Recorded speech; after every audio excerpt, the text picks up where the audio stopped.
Kita ini keluarga terpandang, Krisna. Gak bisa asal pilih pasangan hidup. Mesti jelas latar belakang.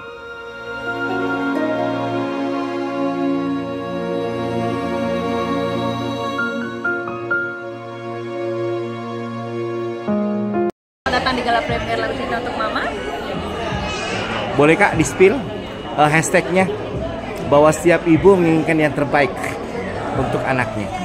Oke, hashtag Lagu Cinta Untuk Mama itu adalah setiap ibu pasti menginginkan yang terbaik untuk anaknya. Itu adalah dimana seorang ibu apapun yang dia lakukan semuanya untuk anaknya, mau apapun itu. Jadi seorang ibu itu mengesampingkan egonya untuk kebahagiaan anaknya. Kira-kira seperti itu. Pergulatan dengan strata yang berbeda dengan suami Kak, yang mengakibatkan harus terpisah dari anak. Oke, seorang Indira itu memang dipisahkan dari anaknya, dan Indira ini berasal dari status keluarga yang tidak bisa menengah ke bawah ya. Dia jatuh cinta dengan seorang Krisna yang menengah ke atas. Dimana di sini sebagai seorang ibu saya tentunya mempunyai ego, gimana caranya saya harus bisa membesarkan anak saya. Walaupun saya kesulitan dalam hal keuangan juga sebenarnya saya pengen mempertahankan anak itu. Tapi di sisi lain, karena memang kemampuan si Indira ini memang tidak sampai ke sana dan dia itu harus mengorbankan egonya sendiri, hidupnya sendiri, yang hidupnya itu adalah anak itu sendiri. Gimana cara dia harus memberikan anak itu kepada Krisna. Nah, gimana perjalanannya? Tentunya kalian harus nonton. Ada 29 Januari. Ada Nilu Jelantik Kak. Of course, ya. Nilu Jelantik, Mbok Nilu itu menjadi tantenya Indira di film Lagu Cinta Untuk Mama. Di situ perannya luar biasa. Mbok Nilu ya, jadi Mbok Nilu gitu. Tapi untuk pertama kali acting, Mbok Nilu tuh luar biasa sih. Maksudnya dia bisa memberikan energi yang sutradara inginkan. Sutradara kita Pak Hasto ya. Apa yang diinginkan oleh Pak Hasto itu tersampaikan oleh Mbok Nilu. Menariknya ini adalah yang pertama kali Kakak dengan Kak Hasto. Boleh diceritakan Kak di lapangannya seperti apa?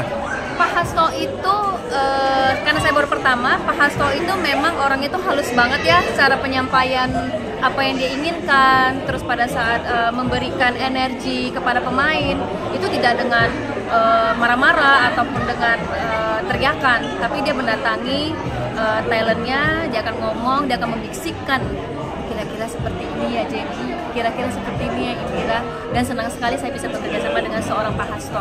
Luar biasa Pak Hasto, terima kasih banyak Pak Hasto sudah memberikan kesempatan saya menjadi seorang Indira di Lagu Cinta Untuk Mama. Capaian Kakak berkarir sebagai seorang aktris dengan sosok Indira ini gimana Kak? Gimana? Apa yang menjadi tantangan Kak? Oke. Yang menjadi tantangan di film ini, kenapa saya menerima karakter Indira? Karena di situ ada 3 stage umur, dari 20-an, 30-an sampai sekitar 50-an. Nah, di umur 20-an tuh kan saya sudah melewati ya umur itu. Gimana caranya saya bring back that memories, feeling sebagai anak umur 20-an yang suka ngeband, yang main musik gitu. Nah, di umur 30-an juga saya sudah melewati. Nah, di sini ada rasa yang mungkin akan berbeda 20-an, 30-an dengan 50-an. Nah 50-an ini saya belum pernah nih, karena saya baru 40-an kan ceritanya gitu. Nah disinilah salah satu yang harus saya gali, rasa-rasa itu yang Indira harus punya. Mudah-mudahan apa yang saya sudah bangun di karakter Indira bisa dirasakan juga oleh penonton yang akan menonton film Lagu Cinta Untuk Mama. Terima kasih dan sukses Kak Jen. Makasih banyak Mas Arul, nonton ya.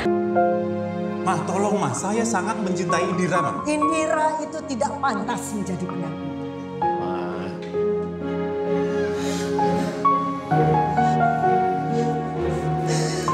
Indira, enggalan medali. Sudah ada nama untuknya?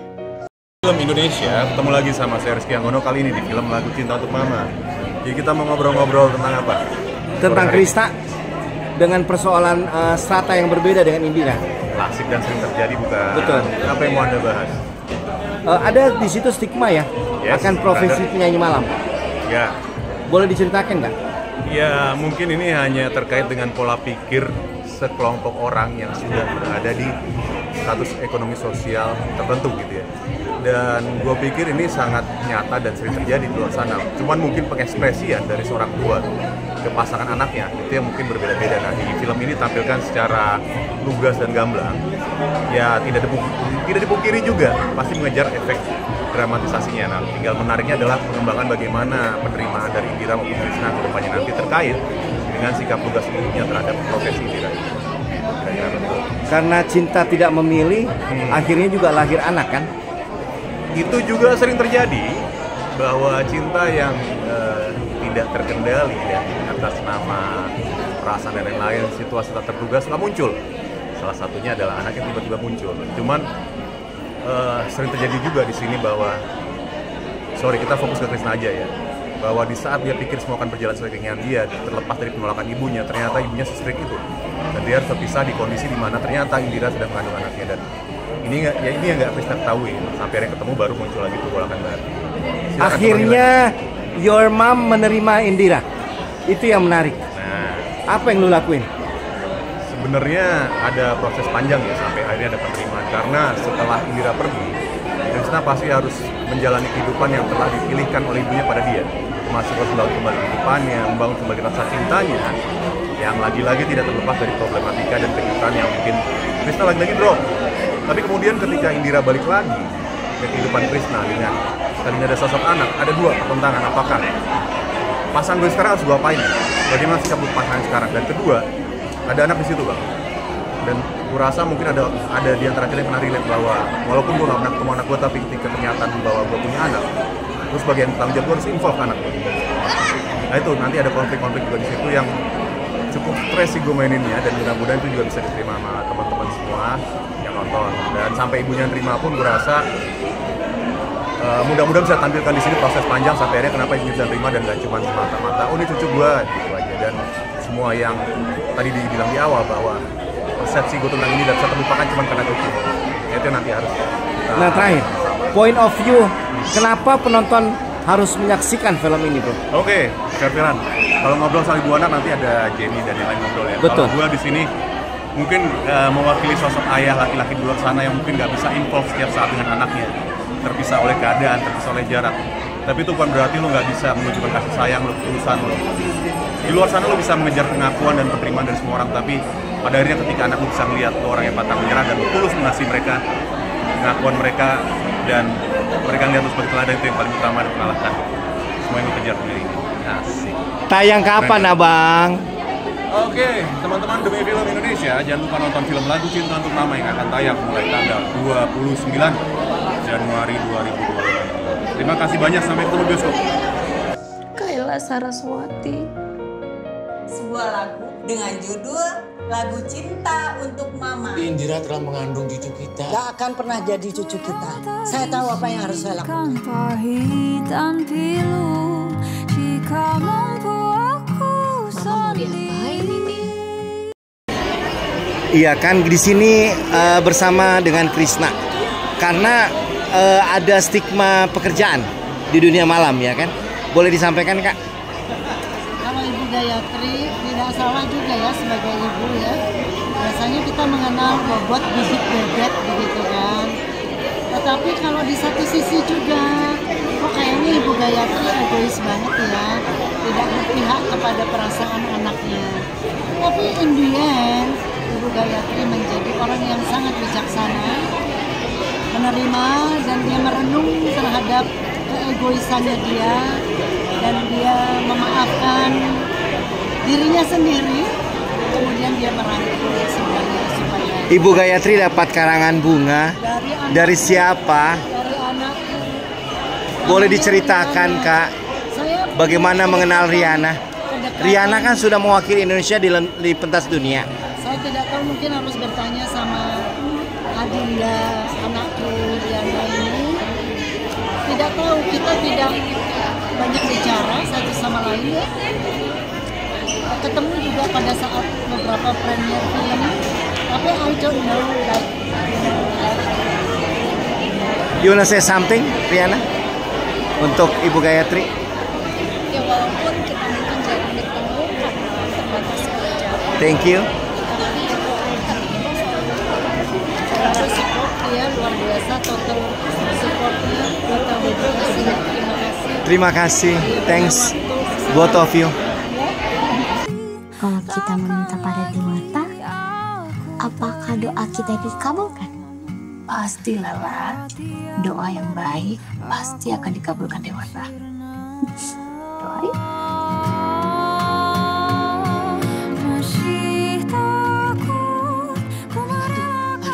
Biarkan orientasi lain buat film horor. Dia tetap ke drama keluarga yang dia sentuhan dengan anak-anak. Tapi ada klaim yang menarik Bang Hasto bahwa Anda ini akhirnya diklaim sebagai sinias yang mengusung drama keluarga dan anak. Gimana tuh? Itu dari klaim dari media gitu kan, bukan? Sebenarnya bukan drama anak juga, tetap kembali kepada bahwa ini kan penulisnya ini melankolis sekali nih, Peter. Iya kan? Dia lebih kepada sentuhan. Makanya dia bilang, Bang Hasto, gue mau bikin film dengan bahasa cinta. Malah awalnya itu bukan itu, Mas Nabi. Malah awalnya itu adalah bahasa kalbu. Di Lora bahasa kalbu. Tapi dia berpikir ulang, enggak Bang Hasto, kita rubah. Kita cari lagi dengan bahasa cinta. Artinya dia pengen sentuhan dengan anak. Oh ya udah, ayo. Dan itu persiapannya simpel, cuma sebulan lebih ya, artinya maksudnya dengan keseluruhan skenario ya 2 bulan ke 3 bulan itu sih sebenarnya. Soal lokasi itu latar belakang itu tidak ada, karena masalah pura kita harus tadinya ceritanya mau di Bogor kita ambil tapi nggak jadi kan. Gimana kok Peter? Anda ini akhirnya menjadi penulis yang diklaim oleh Bang Hasto. Gimana ya, karena ya saya hanya pengen ninggalin legacy aja. Oke, ada message legacy ya? Ya saya pencinta film apa aja saya tonton, jadi beberapa film itu saya kumpul dalam otak saya, memori saya, dan dengan juga kejadian sesungguhnya pribadi saya ketika saya di Bali, bagaimana seorang wanita itu dari bangun pagi sampai malam mereka bekerja. Pagi-pagi sudah bikin kerajinan, jual di pasar, sedangkan ya, suaminya kadang-kadang malah nggak kerja sama sekali, malah males gitu. Jadi saya lihat wanita Bali itu wanita yang kuat, dan Indonesia itu terkenalnya sama Bali. Kenapa enggak kita naikin bahwa Indonesia ini beragam? Kita harus, saya ingin masyarakat luar itu bukan hanya kenal Bali hanya pariwisata, tapi dengan kebudayaan dan tradisi Balinya. Itu sih. Dari bahasa teks ke bahasa gambar, apa yang menarik dari seorang Hasto, sahabat kita? Pertama, dari penulisan itu yang mau divisualisasikan Peter adalah seorang anak harus menghargai ibunya, apapun itu bentuknya, ya seperti itu. Makanya dia bikin tagline-nya kan. Coba tanya penulisnya, tagline-nya apa kira-kira? Tagline-nya kok? Seorang ibu pasti ingin menginginkan hal yang terbaik, sesuatu yang terbaik untuk anaknya. Apapun itu. Pasti ingin. Soal visual syuting di Bali itu hanya background. Karena harus view yang indah. Kepada bicara adat. Nah, bicara adat. Itu yang terpenting, sentuhan antara ibu dengan anak. Biarkan anak Indonesia menonton film ini melihat dari sisi apanya. Kita akan menikmati apa Bang Hasto dari bahasa teks yang dibuat oleh Ko Peter kemudian ke bahasa gambar di film ini? Itu ketika ibunya bertahan tidak mau menyerahkan anaknya ke orang lain, siapapun itu, akhirnya dia luluh karena ingin anaknya yang terbaik, apapun itu. Itulah kekuatan dalam penulisannya Peter sebagai penulis dan produser. Lebih dari hanya rebutan anak, ada message yang lain. Status sosial. Tingkatan itu pasti ada, itu realita. Ya, itu realita, betul kan? Jangan sampai spoiler juga. Nah, nonton aja, nanti nonton aja filmnya, jangan sampai spoiler. Jadi banyak pesan moralnya banyak. Spoiler indah karena itu yang justru menuntun penonton kita gitu loh. Ada curiosity gitu.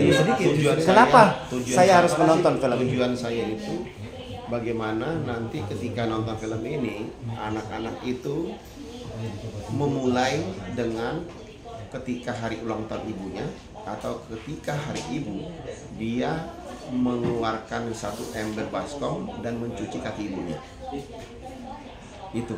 Dan itu ada bahasa gambarnya ya? Iya, ada visualisasinya. Ada. Itu yang akan penting disampaikan Bang Peter dalam penulisan itu yang dibilang Bang Mas Adi tadi adab bahwa itu. Kalau saya menangkap bahwa film ini bicara tentang perlunya adab dipertahankan itu dalam keluarga. Kira-kira Untuk apa pintar kalau tidak ada attitude? Betul nggak Pak Peter? Nah itu yang disampaikan Pak Peter. Jadi ya apapun seorang ibu, sejahat pun seorang ibu, sejahat apapun ya seorang ibu, intinya ibu itu menginginkan pasti menginginkan anak itu terbaik. Itu aja positifnya. seru sekali nih. Tahun 2025. Terima kasih. Sampai ketemu di bioskop tanggal 29 Januari 2025. Sekali badannya Lala. Lala, kok mama takut, lah? Kalau kamu bersikeras, Saya bisa bayar pajak.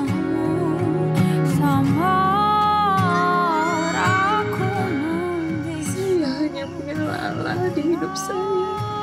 Jika engkau ingin